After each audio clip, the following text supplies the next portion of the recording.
Welcome to Success Stories again, and I'm extremely excited to have another one of my good friends join me today, Danny Jensen.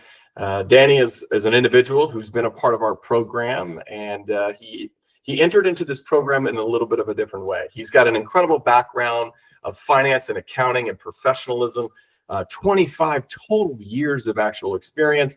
He recently did navigate through a very difficult transition. And what he's here to really share with us is not just how he entered into the job search, but that he also has a wonderful background in understanding what he needs to be successful because of some things that have happened, of course, inside of his life. Now, from personal things that I know about Danny, I got to share that he is an incredible, not just human being, but he's an incredible man. And when I say that, I don't say that lightly. This is a gentleman who has taken one of the most difficult tasks and something that's deeply personal to me, and he's taken on and has a heart for adoption. So not only is he a very successfully blended family, but he has also taken on, of course, those challenges. So he's got a lot going on at home. I'm sure he'll share a little bit more about the life of having a lot of different children in the household at one time. But he truly is an individual that I admire from a professionalism perspective. From the ability to overcome difficult and challenging environments inside of work. And he's also an individual who lifts others up through the process. He learns, he educates himself, and then most importantly, he shares and reaches back. So Danny, thank you for joining us today. And is there anything I missed or anything you'd like to share? That's great, Stephen. Thank you so much for having me. I'm excited to kind of recap my journey of where I've been and where I've ended up and the role that the JS Careers community has played and helped me align my job search strategy. That's awesome. Yeah. And I know there's multiple things we're going to talk about, but I want to kind of kick us off in this idea that, I mentioned a little bit that you came into the community with some clarity, right? You knew exactly what you needed to work on. And I should also mention that Danny, just to brag on him a little bit further, he also was successful. He came into the community and then, was it 6 weeks, 7 weeks maybe? We're playing with some numbers here. And he landed his job. So incredible. I mean, beating the national average by months, not just weeks, but months. So kudos to you and just your hard work. And I think what you're going to see through our conversation today is just how he did that. And what made him so special and how he worked through this is he didn't just understand his journey was on healing. He didn't think his journey was just on he needed structure. His journey wasn't just on how to kind of build something for himself. He really did a good job of taking how that journey and healing came together and can truly help a job seeker find direction. Again, I love the word clarity because you brought it in with you, but then you then took the moments, built them, and then helped others. So huge tip of the cap to you, Danny, but let's kind of dive into some questions and let's go down this road. With everything that I just said, can you give us a good understanding of really where you were when you entered and then now where are you since you've worked through this process? Yeah, absolutely. So I came into the community having, prior to leaving my last role, with about 25 years of continuous employment coming out of college, and ended up in an environment that was abusive and toxic, and became clear that was not going to be a long-term fit for me. And I decided to leave that environment. And the situation I was in at the time, I think I was maybe a little bit naive to some of the challenges that I was going to encounter in the job search.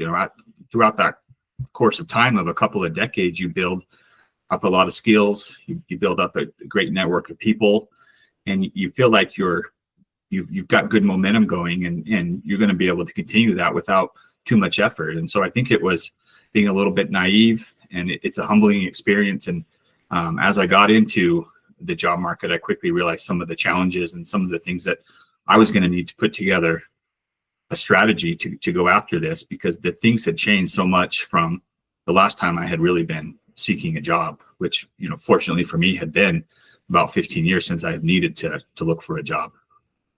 Yeah, and I think you're touching on a pulse that most job seekers that we talk to have felt, right? That feeling of when you first you're laid off, or you make the conscious choice to leave somewhere, and you wake up that next morning and all of a sudden, your phone's not ringing. There's no calls. You're isolated. There's no one to talk to. All your friends are working. You feel this moment of loneliness, right? So I think that resonates. But what was really, I mean, we talked a little bit about you mentioned some of the things that might have been different, but I want to dive deeper there, because I think you're very astute, and you really did a good job of coming in knowing what you kind of were looking for. So what was different or really surprised you about the job market once you kind of leaned into it? Well, like I said, it was apparent very quickly that it had changed a lot since I was last in it, and the evolution of technology and AI. I had to totally reframe and reteach myself everything that I thought I knew about finding a job. LinkedIn was much more critical than I understood, and particularly the importance of syncing up your LinkedIn profile with your resume so that you're telling a consistent story. I didn't realize how often employers go to LinkedIn to get information, which makes sense versus looking at a paper resume. The ATS, applicant tracking system, it became apparent very quickly that was going to be a big challenge, and it's a gatekeeper, and it rejects even great candidates. You find jobs that you think are in an industry that and the job description fits you perfectly, and then you get these auto reject emails without even the chance to interview and talk, and it can get discouraging really fast. And so those are the things that I was noticing and questioning, how do I overcome these things and what do I need to do differently? Yeah, and what I think was really cool when we chatted on the phone, and you gave me that call to talk about joining the program, I know that you were very clear, and you mentioned, of course, that you needed a couple of things, and then you expanded on that and turned that really into a great list of 5 things that I think that most job seekers can feel, right? And I'm going to list them off real quick, but I'd love to get you to kind of expand upon some of those, if you don't mind. You talked a little bit about resume, you talked a little bit about LinkedIn, but I remember having the conversation around story, mindfulness, and your momentum that you had to build. And I thought your articulation of the 5 things for you, I think, is really great. So if you don't mind, just spend a little bit of time kind of discussing that, and we can go back and forth on a little bit of there, because I know that was so important to not just your execution, but it was really important for you to kind of map out your journey. Yeah, absolutely. And, I am passionate about these things because I loved the way that the strategy came together as I sat down and articulated this way with the assistance of the community and working with Stephen and Tina. But, just touching on resume and LinkedIn, and I think those 2 things go hand in hand. But working with Tina to understand on resumes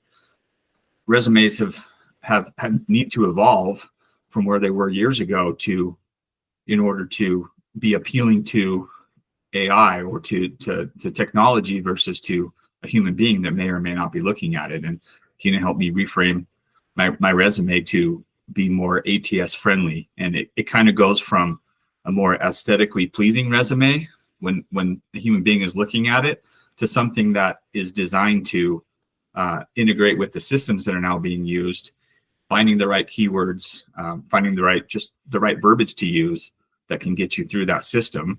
Doesn't work every time, but you certainly increase your chances when you are intentional about how you write your resume. And so having the guidance from Tina was invaluable there. And then that kind of parlayed into the LinkedIn profile, which is your resume and your LinkedIn profile need to be consistent. If you update one, should update the other. Keep them in sync, because like I mentioned before, employers go to that LinkedIn profile probably first thing. And so you want to put enough focus there to have that set the stage for them looking at your resume and potentially getting an interview. So understanding those dynamics, and especially from someone like Tina, who is an insider in that world as far as being a recruiter and understanding how that works, her knowledge and skill set is amazing and was extremely helpful.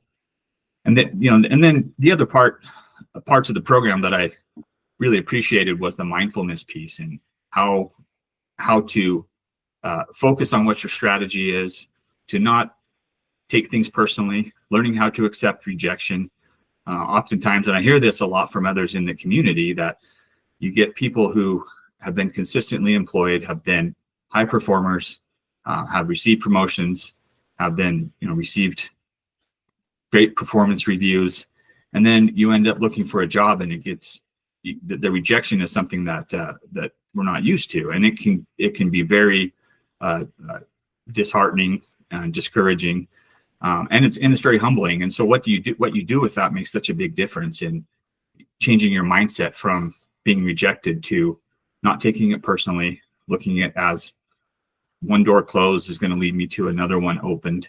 And the community really focuses on that mindset, and it reminds you every week, every day, because even if you get into a good mindset one day or 1 week, it's very easy to fall back into a bad one the following week because of the circumstances or how things are going. So I love that part of the program, and which kind of leads to the idea of movement and momentum, which we talk a lot about in the community as well. And this one really resonated with me because I had some experiences through the process of trying to find a job where I recognized that small steps led to unseen results. So at the time, it didn't feel like maybe I had a very productive day in my job search. And even if you can't climb the mountain one day or even climb the flight of stairs, can you take 1 or 2 steps, small steps, that will lead to unseen results, like I said, but also builds momentum. Those small steps build on each other and create success and big wins over time. So it's consistency, small steps, stay positive, don't get discouraged. Those were aspects of the program that really helped frame my mindset in the right way. And then that really leads to what I feel like was the turning point for me in finding a job. And fortunately, working with Stephen, it happened very quickly, working with you, that reframing my story of that, they talk about creating, know your story going into interviews, be able to give a really quick synopsis of yourself and what you've been doing and why you're looking for a job. And, I mentioned that I left an environment that was abusive and toxic, and I didn't feel like I needed to be treated that way. And I was ready to step aside and find something else. And I left that environment and went right into job seeking and looking for opportunities, and just kind of, like I said, hitting the ground running, thinking, I know the skills I have, I know the network I have, something else great's going to come up here really quickly, and people are going to recognize what I bring to the table. And what I found very early on was, as I'm telling my story, kind of the unfiltered raw truth of my story, that I thought it would resonate, because nothing's more believable than the truth. And it came across as bitter, and people, I got some looks from people that I could tell they were a little bit concerned about the story I was telling. And it caused me to really want to reframe that story and say, how do I tell this story, not only in a softer way, but in a way that sheds me in a better light, and that can set the stage for interviews to occur without this feeling of, oh, this individual is bitter, or this individual is possibly problematic. And so we can get more into that, into how we reshape that story. That's really what changed things for me. That's when I really turned the corner.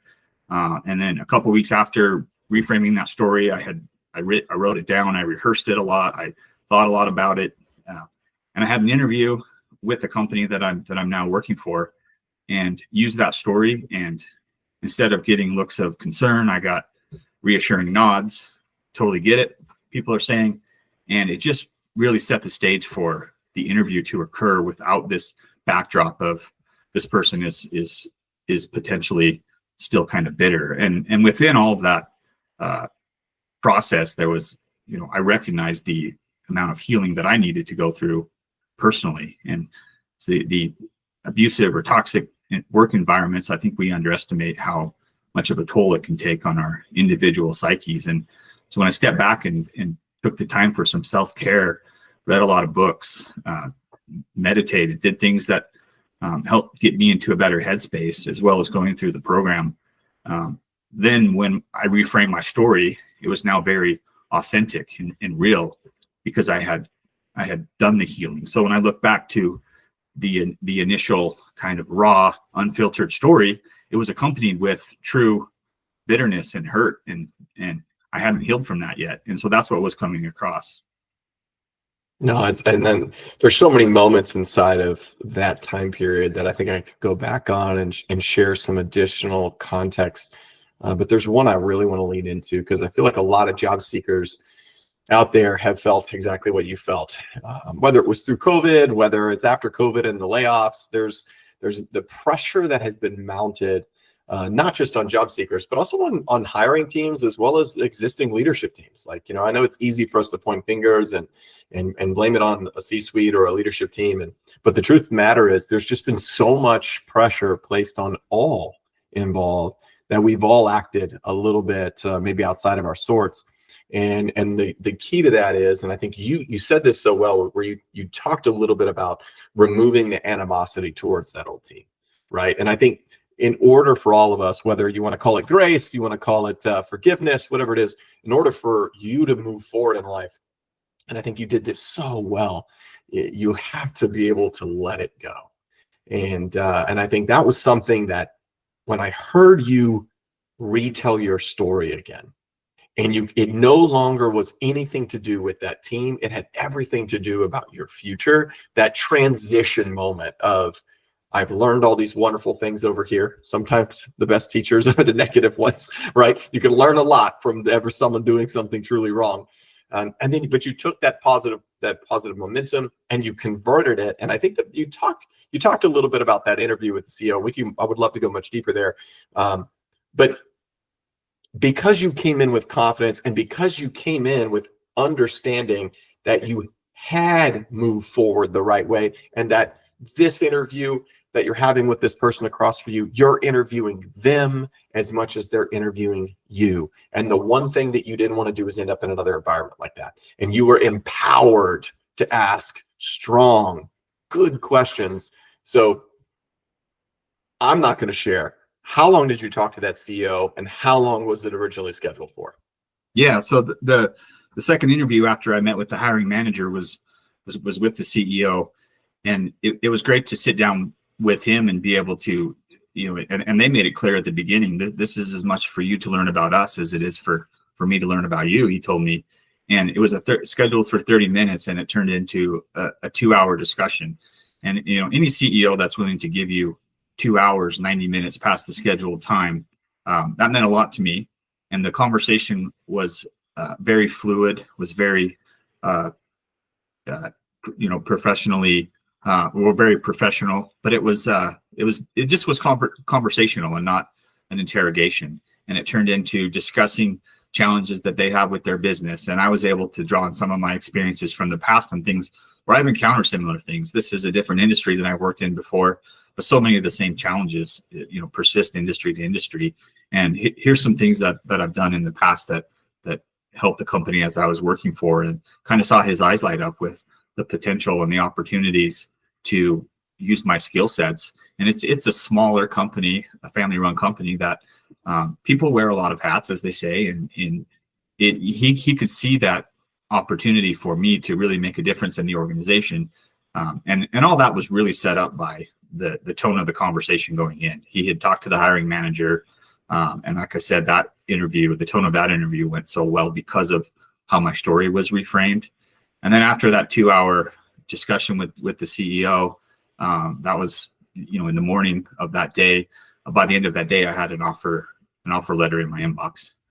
That's amazing. And I do want to make this mention, because I know not everybody knows your full journey here, but you had multiple actually deep-rooted interviews with multiple different companies. This wasn't just that magic fit. This wasn't just that this just perfect, the CEO just needed this. No. You worked really hard to be able to not just reframe that story for yourself, but you wanted to reframe that story so that that story was told as authentically, as truthfully as you could, and it appeals to the masses, right? And so I want to make sure everyone knows that this wasn't just one of those magic moments where someone referred you, they were best friends, and this worked out. No. You put in a lot of work and energy, because I just realized we didn't mention that you had multiple different late interviews going for you in that short period of time. This wasn't just one thing. In fact, you even made some great networking outreach to some extended groups, and you even had an opportunity to possibly go back to an old company. So I just want everyone to just know why I'm so impressed with you and what you did, because it wasn't like you just got lucky in this month and a half. I want to make sure everybody really knows that you worked your tail end off on every different facet of the curriculum, if you will, right? And you executed so well. So I just want to make sure I say that. And I want to go one more place with you, right?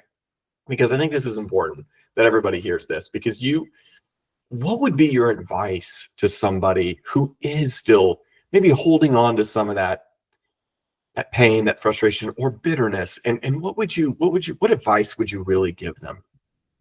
I think it's a great question, and it is really important to address it, to acknowledge what you're feeling and the hurt that you felt. You invested 5 years and a lot of my time and efforts and energy, and was really passionate about this organization. And I thought we did some great things together, and to have be treated that way, it felt so unnecessary, and it was so hurtful.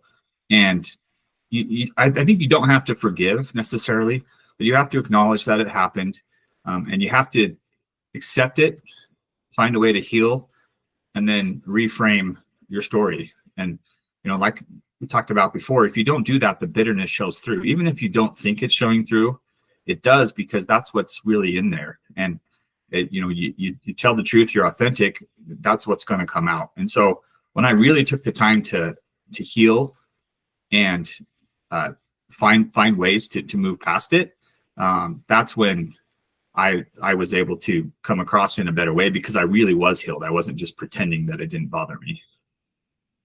Yeah, I think that's beautiful, and it's so well said. And I think the cool part about our interactions is, and I've met, 2,000 folks over the last several years that are job seekers. It's a journey in this recovery, right? And I know that you are an active believer in that self-work.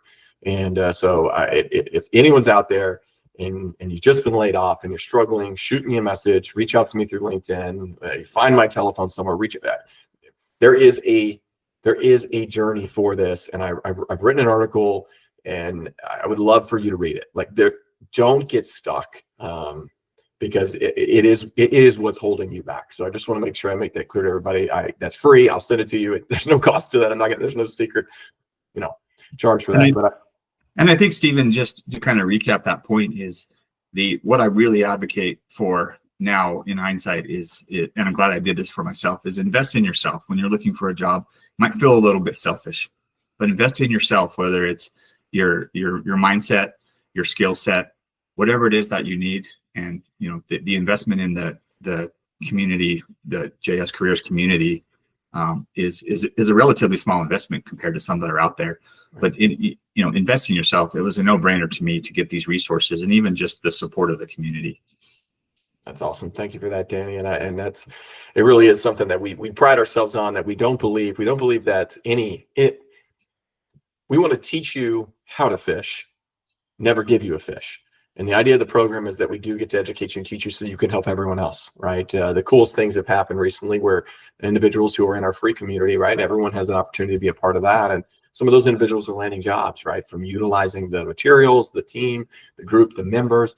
And so that's amazing. But I want to also go back a little bit, because there have been some other things you've dealt with, right? There's biases that are out there, or the thought of biases, right? So you mentioned to me, not just in the market shifts, but also some of those biases. So give your perspective on that, and maybe encourage some of those individuals who might be getting up there in age, but definitely not done yet. Yeah, it was a interesting realization that, I still consider myself a young man. Age is just a number, and you're as young as you feel. But the reality is, the years of experience and where I am in life, that it became apparent that age bias is real, and felt like there's not much you can do about it. And like I said, it's been a decade and a half since I've had to even look for a job, and so I've been fortunate in that way.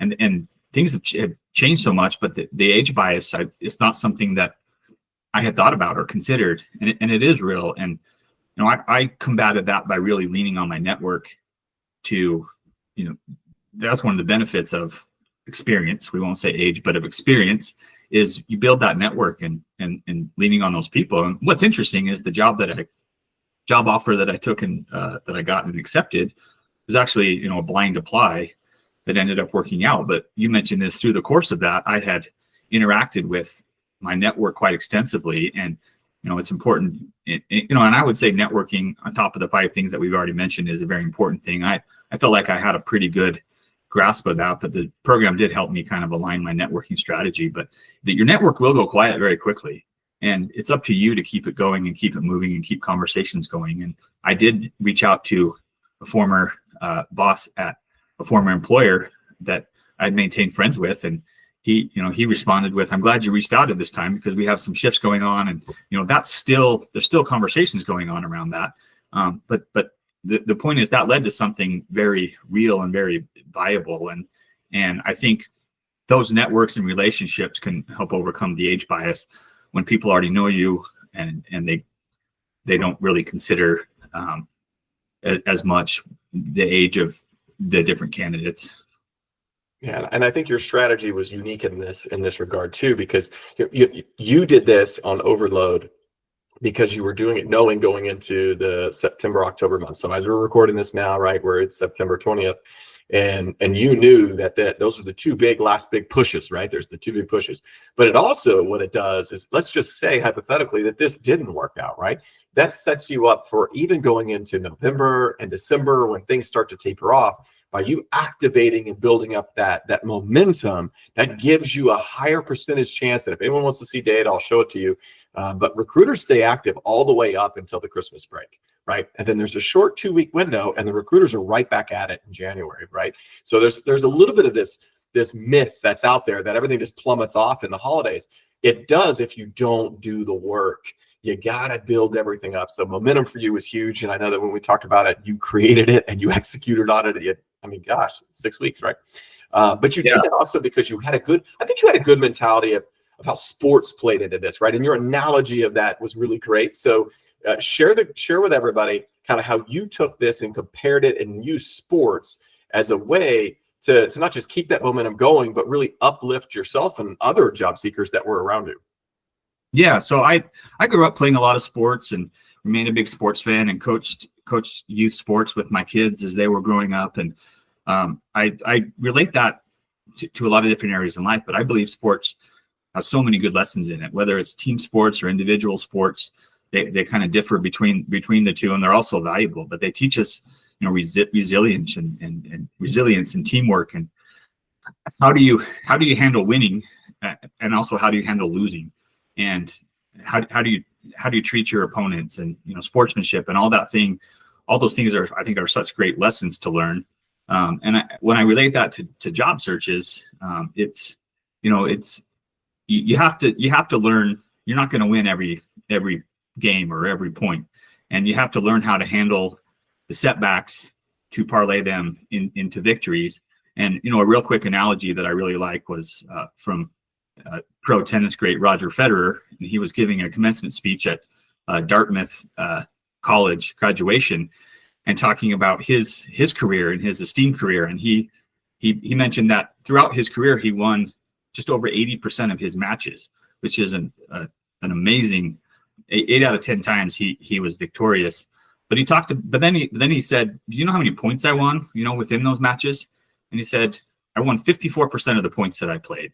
So he says, they consider me one of the greatest tennis players of all time, and I won just barely more than half of the points that I played. And so the way that I handled the points that I lost, when I double faulted, or when I got a backhand, flew past me and I lost a point. How did I handle that? And what was my approach? And he says, that point is over and focus on the next point. And I really like that, relating to job searching and kind of back to taking small steps and understanding that it's not always going to be forward momentum. You're going to move forward. You're going to have some setbacks. And how do you handle those setbacks, and how do you keep moving forward? And if you can win just more than, half of the points that you play, and it turns into the success that Roger Federer had, then, that's a great lesson, I think, for us. Oh man, that's so good. And I mean, obviously, with sports was huge in my life. It's with dealing with my 13 and my 7-year-old both playing sports right now, multiple sports actually, since it's the fall season. I could tell you those life lessons start early, right? And I remember when you told that story, and there's so many great sports athletes that have said that, but Federer is one of those individuals that he was so dominating. It's amazing to me that statistics, and I know I'm a nerd, I love stats, but 54% is just a wild number. You never would think someone who won that often was barely winning. And it doesn't. And so for any job seeker, I hope that motivates you too, because you got to realize that we say this a lot in the community, that you only need to win once. Like that's it. You just need one group to really fall in love with you and for you to fall in love with them, and you're in, right? And so you're going to go through a whole lot of loss along the way, because there's only one victory. There's not 10. You're not trying to get 10 jobs. You're trying to get one job. So thank you for sharing that. I think that's really great. And I know that kind of moves me into a point of where I want to go a little personal, Danny. I want to share a little, because I want people to understand just how valuable you've been, not just as an executive. And I think we lose this sometimes. We get so focused as job seekers, and we talk a lot about all the things we do for others. And you've been a great leader. So you've led a lot of people. You've developed a lot of people in your life. You've guided CEOs and C-suites on how to manage their business more efficiently. You're an incredible employee, peer, and leader. But I want to talk a little bit about the man, Danny, and just share a little bit about your perspective going through this process as a job seeker, going through those losses, going through some of that toxic environment. Like, how did that shift your perspective outside of work? And what can you share with our entire community and all the listeners out there that might uplift them or bring them to a little bit of better clarity on their own life? Yeah, that's great. And I really appreciate those kind words. I have an interesting journey in my personal life and the way that I formed a family. And my ex-wife worked in the foster care system and had a passion for foster care. And without getting into too much detail, we ended up having 4 children together, 2 of which we adopted through the foster care system. That process in and of itself teaches you a lot, teaches you about patience and compassion and resilience, and not trying to force things to happen, because there's certain things in that environment that are out of your control. And so you have to kind of rely on what I would call, forces greater than yourself to allow those things to happen. And then getting divorced, and then eventually remarried and blending a family. So taking the 4 kids and the 2 that I inherited and blending that family had lessons in and of itself that we don't have enough time to get into, and the challenges that go into that. It's been a very rewarding experience as my kids have aged, and I sat through high school graduation 6 out of 7 years. Pretty amazing to watch these kids go across the stage, and it's just, those are really proud dad and really proud parent moments. And that, combined with a lot of the self-help and healing that I went through, was really learning how to trust greater forces. And the more you try to force something, sometimes the less likely it is to happen. And so, have grace with yourself. Don't be too hard on yourself. Progress isn't linear, but it's always possible. And when you get in that right mindset and keep pushing forward, you're going to draw on different things in your life, and everyone has their own stories and things that they have accomplished. And I think we should all take that time to reflect on what makes us who we are, because we're all unique and we're all pretty amazing in our own ways. Oh, I love that too. And I thank you for sharing that too. I know that there's so much more we can unpack there. And maybe one day when we have a 3-long-hour episode like Joe Rogan, we'll go into some more in depth there, Danny. But I really thank you so much for that. I as a father myself, is going through some of those earlier struggles, and I've got many friends that are navigating adoption, and I know the struggle and the pain that they go through just to complete the adoption, right? And then to see, once the adoption's over, it's a different dynamic, and it's a different way, and to work through all those things. So I appreciate you sharing that. And I'm a huge proponent, by the way. If anyone's out there wanting to know any information on adoption, I would love to be a part of it. If you live in the Charlotte area, I will hook you up with some great community here. Cracking Up for Adoption is one of the just best events of the year. So if you need anything, I'd be more than happy to put you in touch if you're in the Charlotte market and want to get involved. But Danny, I want to move back to one big final piece here as we come to wrap this up. Is, you really leaned into your 5 things. Thank you for sharing that. I think it shows that if you have some clarity and you have some understanding of what you really need, and I love what you said about investment. And investment, just so everyone understands, investment doesn't mean just money. Yes, it might cost you a little bit to do some investment, but in reality, it's really about you. And you talked about, making sure, you focus in on yourself. And I like to use the term emotional calories. We all expend emotional calories consistently. It's really about the only way to give more is you got to go consume. So you got to find the way that you can fill yourself back up with those emotional calories so you can give it back out to the world. And you were a great example of that. So thank you for your story. Thank you for sharing mindfulness and momentum, and really thank you for going a little bit into the overall journey. But I want to ask you one final question, and I think this is important. And I ask every single job seeker this: if you could give advice to any job seeker that's listening to this right now that feels stuck, maybe they're hurt, maybe they're going through some struggles, maybe they went through a toxic environment, what's the one bit of advice that you would give them today? I would say, there's so many things that come to mind, but really the one piece of advice would be, know you're not alone, and keep your head up and keep moving forward and find those small steps, small wins.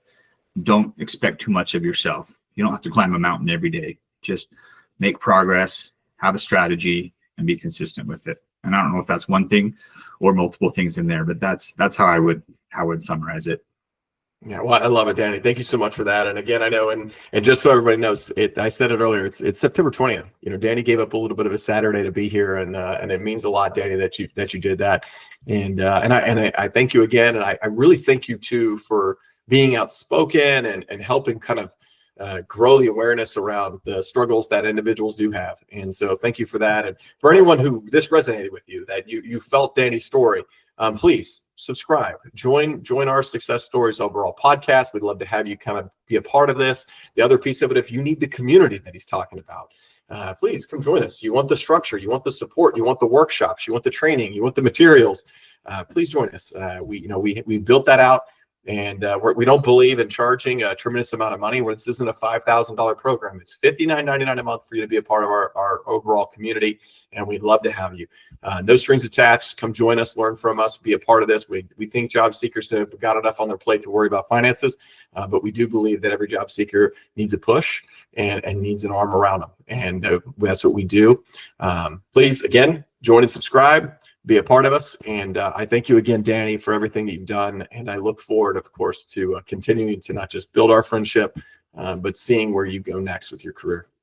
Yeah, my pleasure. Great to chat with you again, Stephen. All right. Thanks a lot, Danny.